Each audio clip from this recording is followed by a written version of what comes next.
ẹ̀yin tèmi ìjà ìgboro bẹ́ sílẹ̀ nínú ìjọ ṣẹ̀lẹ́ táwa ni ó wàá parí ìjà yìí elédùnmarè irú kí lèyí ọmọ anífowóṣe nínú ìjọ ṣẹ̀lẹ́.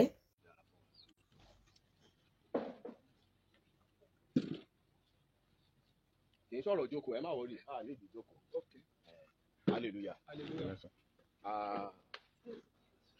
orí ìjọ tí a wà yìí òun ni ìjọ I am that I am parish.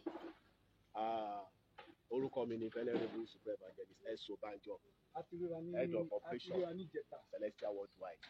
So mo ní kí n tún ṣe new introduction but this is a former lórí awuyewuye tó ń lọ lórí social media pẹ̀lú alàgbà kí lórúkọ ẹ̀ ṣe Akeem tó sọ wípé ẹ fi tipátipá àti oògùn wípé ẹ fi gba ilẹ̀ lọ́wọ́ òun. So gẹ́gẹ́ bí ẹ̀tọ́ with all fair hearing so with all fair hearing a pè olùṣọ́ that was on Thursday àbí on Monday or Tuesday but àwọn tí wọ́n fi ẹ̀sùn kàn wọ́n ò wá. So a tún wá shift another meeting sí ọjọ́ Wednesday which is yesterday. Àwọn ènìyàn wá ṣùgbọ́n gbogbo bí a ṣe ń pe olùṣọ́ sọ pé àwọn wà ní pàǹtí ní zone 2 bẹ́ẹ̀ni. So wọ́n ní àwọn ò lè wá níbẹ̀ ni àwọn tó wà ní mọ́lẹ́tà wá sí kẹtù ọ̀dọ̀sà níbẹ̀ ni wọ́n ti pe zone 2 IPO tó wà ní charge case àti AIG tó wà ní charge case wọ́n sọ wípé sí ní zone 2 pé ẹ wá kéèsì wo ni àwọn ò rí yín ṣe lórí kéèsì kì í ṣe lórí kéèsì ilé mi lórí another case entirely. Hallelujah.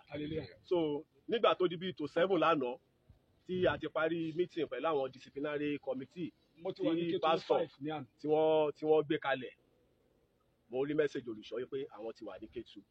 So I told him pé àwọn tí wọ́n wá láti Ìbàdàn bàbá Àjàó bàbá Kútì tán wá láti Jẹ̀bú wọn lè dúró di àsìkò yìí nítorí pé meeting yóò lè hold ní ọjọ́ Tuesday lọ ṣe lodge sí hotel títí di àná lọ́dẹ̀ máa need láti padà sílé. àná náà sọ time hallelujah tó wáyé pé time wà I will come. So nísìn pastor wa Emmanuel Mobi náà ṣọ́fà as directive to the disciplinary committee Celestial Task Force àti àwọn disciplinary committee pastor ti wá give directive wípé ilé ìjọsìn yín wípé ká tì í títí di next week tí wọ́n máa tún fi pè yín tí ẹ máa fi wá tí a máa wá sọ ọ̀rọ̀ yẹn ní tùbínùbí hallelujah. Tó bá jẹ́ pé nígbà tí ọ̀rọ̀ yẹn ń lọ lórí rédíò wípé ẹ fi oògùn gba property tó ń lọ lórí rédíò wípé ẹ mú èèyàn mọ́lẹ̀ for the past 7 years nígbà tá a gbọ́ ọ̀rọ̀ yẹn ló yẹ kí task force ti gbé ìgbésẹ̀ káàtẹ̀ ọkọ̀ wá ti church yẹn lọ bóyá ó rí bẹ́ẹ̀ kò rí bẹ́ẹ̀ so that nígbà tẹ́yìn bá wá ṣé títí ẹ bá wá sọ ti ara tẹ́ bá sọ tẹnu yín then àṣẹ wàá wò ó ẹ máa fi mọ̀ bóyá ó rí bẹ́ẹ̀. nísìnyí nígbà tẹ́ gbọ́ tí lórí rédíò kí ló dé tẹ́ gbọ́ tèmi. Emmanuel Mobi náà ṣé ti gbọ́dọ̀ lẹ́nu mi ni. wọ́n dẹ̀ ti give directive wípé kí a wá ti ilé ìjọsìn yìí tó bá wá di next week hallelujah. ẹ gbọ́ tẹnu mi ẹ gbọ́ tẹnu mi tó bá wá di next week ẹ gbọ́ ti ẹnu mi tó bá ti wá pè yín so àjẹwà á ṣí. ẹ gbọ́ nǹkan tèmi sọ bí ẹ gbọ́ nǹkan tèmi sọ bí. ẹ fi okùn sí bánà yẹn. ẹ gbọ́ tẹnu mi náà nígbà ok jókòó kò sí jókòó kí lẹ fẹ́ jẹ́ kí n sọ.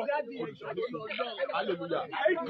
I came on Tuesday then ẹ reschedule sí Wednesday I came on Wednesday. ní àárọ̀ kì í ṣọ̀rọ̀ ìjà ẹni sùn is it Scottish church ní solution because ọ̀rọ̀ yìí ti wà níwájú ìjọba. ẹ gbọ́ nǹkan tẹ̀mí sọ fún yín ọ̀rọ̀ yìí ti wà níwájú ìjọba ẹ listen sẹ́mi o ọ̀rẹ́ tí wọ́n wá di ìjọba so ṣé kọ́tí church ní solution is it solution ní kọ́tí church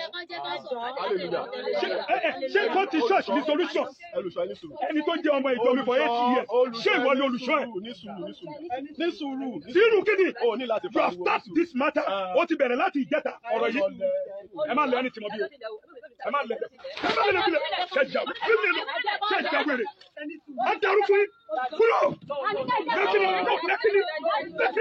ṣẹjà wèrè.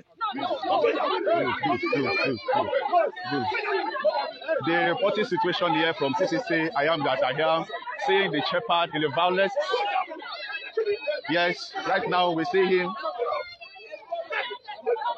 The task force CCC worldwide is here from the directive order of the Baba EMA Bobino Shofa.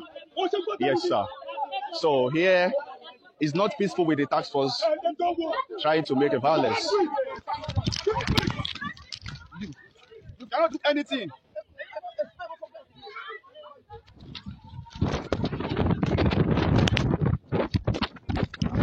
I'm going to police station.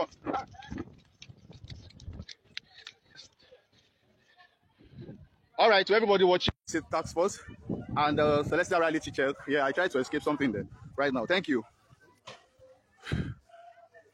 Don't be nobody should beat you.